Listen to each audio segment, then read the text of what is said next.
اعوذ باللہ السمیع العلیم من الشیطان الرجیم بسم اللہ الرحمن الرحیم رب ادخلنی مدخل صدق واخرجنی مخرج صدق واجعل لی من لدنک سلطانا نصیرا سبحان ربک رب العزت عما یصفون وسلام علی المرسلین والحمد للہ رب العالمین۔ سورہ آل عمران آیت نمبر 29۔ قل ان تخفوا ما فی صدورکم او تبدوه یعلمہ اللہ ویعلم ما فی السماوات وما فی الارض واللہ علی کل شیء قدیر یوم تجد کل نفس ما عملت من خیر محضرا وما عملت من سوء تود لو ان بینها وبینہ امدا بعیدا ویحذرکم اللہ نفسہ واللہ رؤوف بالعباد۔ اے میرے محبوب صلی اللہ علیہ وآلہ وسلم، لوگوں کو بتا دو کہ جو کچھ تمہارے دلوں میں ہے تم اسے چھپاؤ یا ظاہر کرو، اللہ اسے جان لے گا، اور جو کچھ آسمانوں میں ہے اور جو کچھ زمین میں ہے وہ سب جانتا ہے، اور اللہ ہر چیز پر قادر ہے۔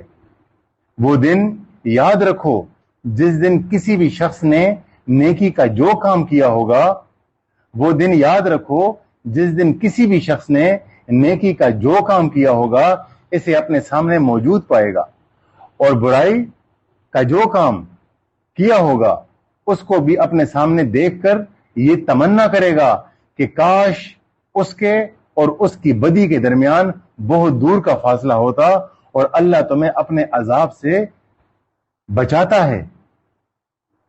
اتنی پیاری بات، اور اللہ تمہیں اپنے عذاب سے بچاتا ہے، اور اللہ بندوں پر بہت شفقت رکھنے والا ہے۔ واللہ رؤوف بالعباد، اللہ بڑا شفیق اور مہربان ہے۔ رؤوف کا مطلب ہے شفیق اور مہربان۔ یہ لفظ اللہ نے اپنے رسول کے لیے بھی لگایا ہے، حالانکہ اللہ کا ذاتی نام ہے، اللہ کی صفاتی نام ہے۔ اللہ کہتے ہیں میں بھی رؤوف الرحیم ہوں اور میرا محبوب بھی رؤوف الرحیم ہے۔ ان کو یہ نام دیا شفیق کا، مہربان کا۔ ٹھیک ہے، یہ بہت بڑی بات ہے۔ یہاں پہ اگر آپ دیکھیں، سب سے پہلی بات تو یہ کہ دیکھیں ہم اس اللہ کو مانتے ہیں، ہم اپنی ایمان کی بات کر رہے ہوں، جہاں پہ ہم بیٹھے ہوئے ہیں، جس ماحول میں ہم بیٹھے ہیں آج، ہم اللہ پہ بلائنڈ فیتھ رکھتے ہیں، اندھا اعتقاد۔ اس لیے جب ہم برائی کرتے ہیں تو ہمیں اس اللہ کا خوف نہیں ہوتا، اس لیے کہ بلائنڈ فیتھ ہے، عقیدے کے حساب سے ہے۔ جب ہم جھوٹ بولتے ہیں ہمیں پرواہ نہیں ہوتی، جب ہم زنا شراب کی محفلوں میں بیٹھے ہوتے ہیں ہمیں اس اللہ کی کوئی پرواہ ہی نہیں ہوتی، اور نہ ہی وہ ہمارے معاملات میں دخل دیتا ہے۔ جب ہم ساری چیزیں کر جائیں، حرام حلال کما لیں، اچھا برا کر لیں، تھک جائیں ہر طرح سے، پھر ہمیں وہ اللہ یاد آ جاتا ہے۔ وجہ صرف یہ ہے کہ ہم اس کو بلائنڈلی فیتھ کرتے ہیں۔ یہ ہے اندھوں کا اعتقاد ٹھیک ہے، غلط اعتقاد، اور ایسا اعتقاد کہ جس کا حقیقت سے کوئی واسطہ نہیں ہے۔ اس اللہ نے ہمیں دو چیزیں دی ہیں جو اس کائنات کی 13 لاکھ مخلوق پر ہمیں فضیلت دی ہے نا، دو وجوہات سے دی ہیں۔ ایک ہمیں کلام دیا ہے، یہ کلام اور کسی کے پاس بھی نہیں ہے۔ ہم سے اچھا گھوڑا سنتا ہے، ہم سے اچھا کتا دیکھتا ہے، ہم سے اچھا مرغا دیکھتا ہے، فرشتے دیکھتا ہے، وہ کتا شیاطین دیکھتا ہے، ہم سے اچھا گھوڑا سنتا ہے، ہم سے اچھا عقاب دیکھتا ہے۔ لیکن ہمیں اگر اللہ نے فضیلت دی ہے اس زبان پر، کلام پر، اور دوسری جو فضیلت کی بات ہے سب سے بڑی، وہ ہمیں عقل شعور دیا، اور کامل عقل شعور دیا۔ اور عقل و شعور اس لیے دیا، کل ہم نے آیت بیان کی حدیث قدسی کہ کنت کنزا مخفیا فاحببت ان اعرف فخلقت الخلق۔ میں ایک چھپا ہوا خزانہ تھا، اللہ خود کو کہہ رہا ہے، میں نے چاہا کہ میں پہچانا جاؤں، میں نے اپنی پہچان کے لیے مخلوق کو پیدا کیا، اور یہ مخلوق اللہ کو پہچانے گی عقل و شعور کے ذریعے، اور کوئی رستہ نہیں ہے۔ علم و آگہی کے ذریعے، سوچ اور فکر کے ذریعے، اس کے علاوہ اور کوئی رستہ نہیں۔ ویسے ٹکرے مارتا رہے انسان، مجاہدوں سے یا مجاہدوں سے کچھ نہیں ہوتا، ریاضتوں سے مشقتوں سے کچھ نہیں ہوتا، یہ سارے باطل اور ناقص عمل ہے۔ سوچ اور فکر، علم ہی معراج ہے انسان کی، سب سے بڑا مقدر بھی علم ہے۔ تو یہاں پہ اللہ کہتا ہے کہ تم کو چھپاؤ یا سامنے کرو۔ یعلم ما فی السماوات والارض ویعلم ما تسرون وما تعلنون واللہ علیم بذات الصدور. تم چھپاؤ یا سامنے کرو میں سب جانتا ہوں، تمہارے سینوں کے اندر چھپے ہوئے بھید بھی جانتا ہوں. پھر وہ آیت ہے سورہ بقرہ کی، قاری صاحب عموماً پڑھتے ہیں، یا ایھا الذین یا بنی اسرائیل اذکروا نعمتی التی انعمت علیکم واوفوا بعہدی اوفی بعہدکم وایای فارہبون وآمنوا بما انزلت مصدقا لما معکم ولا تکونوا اول کافر بہ ولا تشتروا بآیاتی ثمنا قلیلا وایای فاتقون ولا تلبسوا الحق بالباطل وتکتموا الحق وانتم تعلمون. دیکھو حقیقت اور باطل اور حق کو گڑمڑ نہ کرو. حق حق ہے، باطل باطل ہے.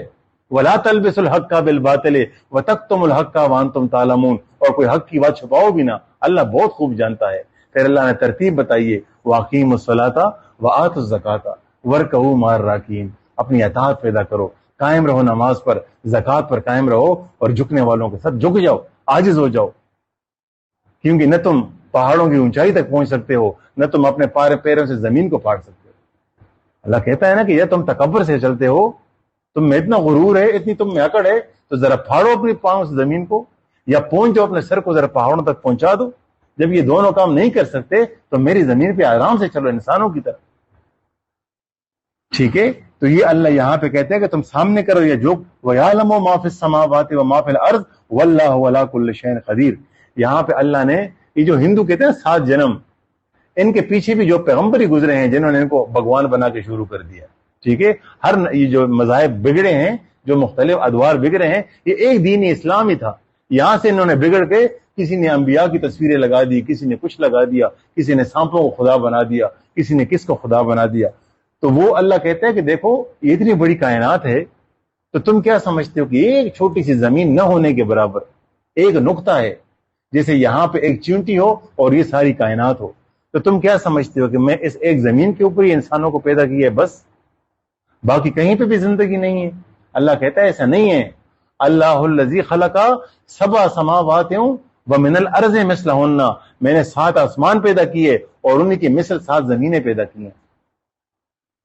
یتنزل الامر بینہن. اور میرا ہر زمین پر حکم اترتا ہے. حکم کس پہ؟ پتھروں پہ، دیواروں پہ، مٹی پہ تو نہیں اترتا نا، انسانوں پہ اترتا ہے. یتنزل الامر بینہن. اور میرا ہر زمین پر حکم اترتا ہے. کیوں؟ لتعلموا، تاکہ تم جان سکو، ان اللہ علی کل شیء قدیر وان اللہ قد احاط بکل شیء علما.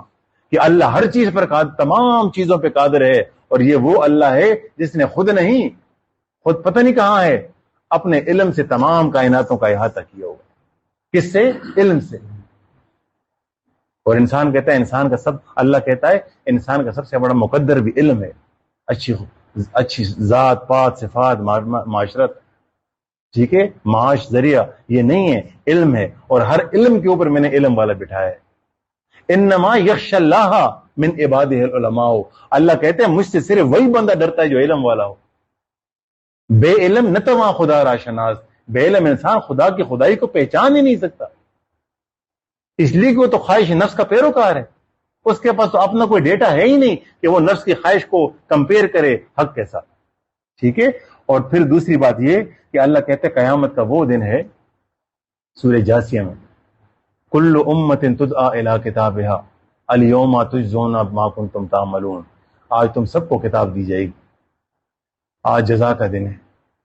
اور رب کعبہ کی قسم یہ حقیقت، ہم نے کہیں نہیں جانا، اللہ نے خود آنا ہے. یہاں پہ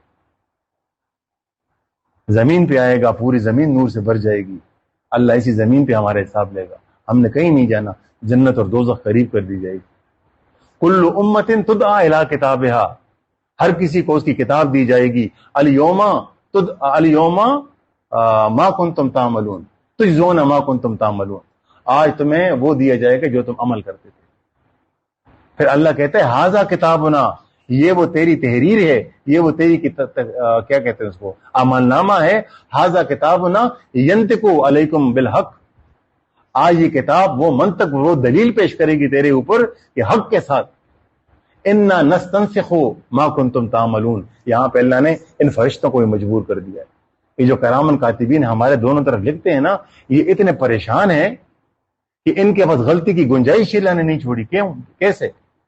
یہ 12 گھنٹے کا حساب لکھتے ہیں, یہاں سے جاتے ہیں آسمان پر, ابھی چینج ہوئے ہیں. اثر کے جو فرشتے آئے تھے وہ ابھی واپس گئے, ہمارے 12 گھنٹے کا حساب لکھ کے ابھی نئے آ گئے, یہ اثر تک حساب لکھیں گے. اب جو چلے گئے واپس وہ اوپر گئے ابھی دیوان اعمال میں, وہاں پہ ہمارے اعمال 12 گھنٹے کے جمع کر دی. ان کو وہاں دیوان اعمال کے اندر جو فرشتے بیٹھے ہوئے انہوں نے ان کرامن کاتبین سے کہا کہ تم لوگ جاؤ. یہ واپس چلے گئے. ان کو کیا ہوا کہ اوپر سے لوح محفوظ پر جو فرشتے ہیں مقرر ہیں, انہوں نے اسی 12 گھنٹے کا ریکارڈ لوح محفوظ سے اٹھا کے دیوان اعمال کے فرشتوں کو بھیج دیا.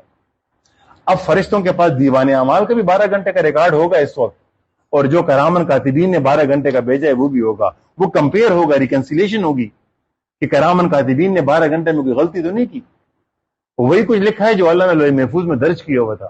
جب وہ ریکنسائل ہو جائے گا, کریکٹنس, کمپلیٹنس اور اس کی کنکریٹنس کمپلیٹ ہو جائے گی, اس کے بعد اس کو اعمال کا حصہ بنا دیا جائے گا.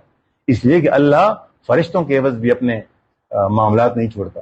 فرشتہ غلطی کر سکتا ہے, فرشتہ مخلوق ہے. اللہ اگر غلطی کر گیا, اللہ پھر اللہ نہیں رہا. تو اللہ کے اندر, اللہ کی ذات میں غلطی کی گنجائش نہیں ہے, وہ غلطیوں سے پاک ہے. اس لیے فرشتوں کے اوپر بھی کراس ریکنسیلیشن وہ لوح محفوظ سے ریکنسائل کرتا ہے جو اللہ نے خود تحریر کی ہے. تو لہذا غلطی کی گنجائش نہیں ہے. پھر اللہ سورہ بنی اسرائیل میں بہت اچھی سٹیٹمنٹ ہے. قیامت کے دن کیا ہوگا نا, جب یہ کافر یا منکر جو لوگ ہوں گے, جب ان کے سامنے فرشتے اعمال نامہ شروع کریں گے, وہ جب ادھر ادھر دیکھیں گے کہ بولیں گے یار ہمارے اعمال پہ تو کوئی ثبوت ہے نہیں, یہ فرشتہ ہی لگا ہوا بول رہا ہے اللہ کے سامنے, منکر ہو جاؤ, انکار کر لو. وہ بولیں گے یا اللہ یہ جھوٹ بول رہے ہیں, نعوذ باللہ, یہ فرشتے جھوٹ بول رہے ہیں, ہم نے یہ کیا ہی نہیں ہے. تو فرشتے پریشان ہو جائیں گے. یہ میں اب قرآن سے ثابت کرتا ہوں, فرشتے پریشان ہو جائیں گے انشاءاللہ. تو وہ اللہ کہے گا فرشتوں کو کہ تم چپ ہو جاؤ, بولا دے دو اس کو ہاتھ میں. اس کو ہاتھ میں دے دیا جائے گا. جیسے وہ عمل نامہ پکڑیں گے, ان کی زبان بند ہو جائے گی اور پاؤں جکڑے جائیں گے. جب یہ دو کام ہو جائیں گے, ان کا پورا بدن شروع ہو جائے گا اس عمل نامے کو بولنا. بولے گا یہ بھی حق ہے, یہ بھی حق ہے, یہ بھی حق ہے, یہ بھی حق ہے. تو جب اس کی زبان کھول دی جائے گی, یہ اپنے وجود کو بولے گا وہ بدبخت, میں تو تجھے ہی آگ سے بچانے کے لیے جھوٹ بول رہا تھا, تم نے اپنے اوپر گواہی خود دے دی. وَكُلَّ إِنسَانٍ أَلْزَمْنَاهُ طَائِرَهُ فِي عُنُقِهِ وَنُخْرِجُ لَهُ يَوْمَ الْقِيَامَةِ كِتَابًا يَلْقَاهُ مَنشُورًا اقْرَأْ كِتَابَكَ كَفَىٰ بِنَفْسِكَ الْيَوْمَ عَلَيْكَ حَسِيبًا مَنِ اهْتَدَىٰ فَإِنَّمَا يَهْتَدِي لِنَفْسِهِ وَمَنْ ضَلَّ فَإِنَّمَا يَضِلُّ عَلَيْهَا وَلَا تَزِرُ وَازِرَةٌ وِزْرَ أُخْرَىٰ وَمَا كُنَّا مُعَذِّبِينَ حَتَّىٰ نَبْعَثَ رَسُولًا.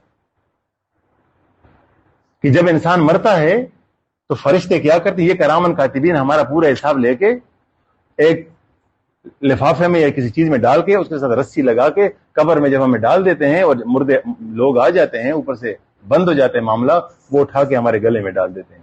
یہ جی یہ طاہر خلیل ہے اور یہ اس کا حساب اس کے گلے میں ڈال دیا. قیامت کو اٹھے گا, یہی حساب اس کے سامنے رکھ دیا جائے گا, یہ اللہ کے آگے پڑے گا. پاس ہو گئے تو ٹھیک, فیل ہو گئے تو بیڑا غرق ہے.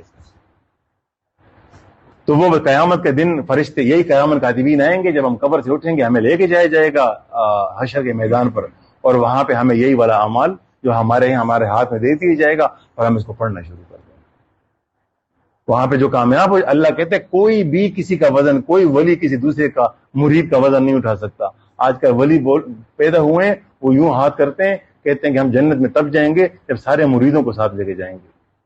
اور ادھر مولا علی اپنے بیٹے مولا حسن علیہ السلام کو کیا نصیحت کر رہے ہیں کہ اے میرے بیٹے, جب بھی پکارو اللہ کو پکارو. کائنات کا واحد بادشاہ ہے جس کی بادشاہی کے برابر کوئی, یہ کہ ان کے الفاظ ہیں, کائنات کا واحد بادشاہ ہے کہ جن کی بادشاہی کے لائق کوئی اور بادشاہ نہیں, اور ایسا واحد بادشاہ ہے کہ جس کا کوئی دربان نہیں, کوئی پہرے دار نہیں اس کی بادشاہی میں. سیدھے جاؤ دروازے کے اندر گھس جاؤ اور اللہ سے مانگو. اگر کہتے ہیں نا کہ یا علی مدد, تو وہ کہتے اپنے بیٹے کو کہ مانگ لیا کرو میرے نام. انہوں نے کہا کسی کے ریفرنس سے نہیں مانگنا. اللہ وہ بادشاہ ہے کہ جس کا کوئی مقرر, کوئی جانشین, کوئی دروازے پہ پہرے دار نہیں بیٹھا ہوا, کوئی اس کا نہیں ہے. سیدھی سیدھی بات ہے, ٹھیک ہے، تو اللہ سننے والا ہے، قبول کرنے والا ہے. اور آخر میں اللہ نے کہا ہے واللہ رؤوف بالعباد، کہ پیچھے ذرا بات سخت کر دی تو یہاں پہ انکریجمنٹ کے لیے، حوصلہ افزائی کے لیے ہمیشہ اللہ بات کو نیوٹرل کرتا ہے. ایسے نہیں کرتا کہ انسان کو ایسے ڈرا دوں کہ وہ مطلب بفر جائے کہ یا اللہ یہ تو میرے بس میں ہی نہیں ہے، میں نہیں کر سکتا. ٹھیک ہے، تو اللہ تعالیٰ جب بھی سخت بات کرے گا اس کو پھر نیوٹرلائز کرے گا. اللہ کہتے ہیں واللہ رؤوف بالعباد، اللہ بہت زیادہ شفیق اور مہربان ہے. اور اس کی بہترین مثال جو ہے رؤوف بالعباد کی دوسری جگہ پہ، آخری آیت پڑھتا ہوں، ومن الناس، کچھ لوگ اللہ کہتے ہیں ایسے بھی ہوتے ہیں، ہر کوئی ایک جیسا نہیں ہوتا. ومن الناس، کچھ لوگ ایسے ہوتے ہیں میں یشری، جو سودا کر دیتے ہیں، نفسہ ابتغاء، اپنے جانوں کا سودا کرتے ہیں، نفسہ ابتغاء، اس تلاش میں مرضات اللہ ہے کہ ہم اللہ کی رضا کو حاصل کر دیں. واللہ رؤوف بالعباد، اور اللہ اپنے ایسے بندوں پر پھر بہت مہربان ہے. معاشرے میں کچھ لوگ ایسے ہیں جو اپنی خواہش نفس کو، اپنی ذات کو، اپنی انا کا سودا کر لیتے ہیں اللہ کی خوشنودی کے لیے، اور اس تلاش میں رہتے ہیں کہ کسی طرح اللہ کی رضا حاصل کر سکیں. اللہ کہتے ہیں میں پھر ایسے بندوں پہ بڑا مہربان ہوں. اور مہربانی کیا ہے؟ مہربانی یہ نہیں ہے کہ اللہ صرف آخرت دے گا، اللہ دنیا اور آخرت دونوں کا بادشاہ ہے. اللہ کہتے ہیں تمہیں زندگی دنیا چاہیے، میرے پاس آ جاؤ، میرے پاس دنیا اور آخرت دونوں ہیں، میں تجھے دوں گا. کسی کی محتاجی قبول نہ کرو. مجھ سے اچھا سننے والا، مجھ سے اچھا علم والا، دیکھنے والا اور کوئی بھی نہیں ہے. من کانا یرید ثواب الدنیا فعند اللہ ثواب الدنیا والآخرہ وکان اللہ سمیعا بصیرا. تجھے دنیا چاہیے اچھی، میرے پاس آ جاؤ، میرے پاس دنیا اور آخرت دونوں موجود ہیں، اور مجھ سے اچھا سننے والا، دیکھنے والا اور کون ہے؟ کیوں جاتے ہیں لوگوں کی محتاجی کے لیے؟ وما علینا الا البلاغ.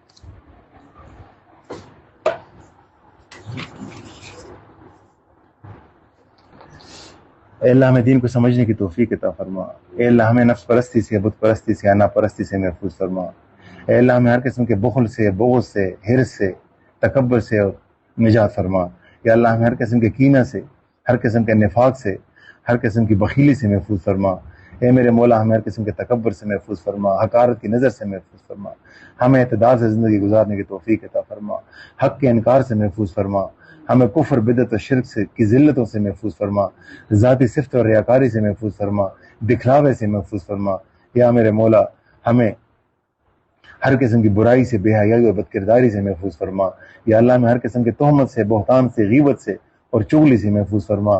ہمیں ہر قسم کے کینہ سے، ہر قسم کے فریب سے، فساد اور فتنے سے محفوظ فرما.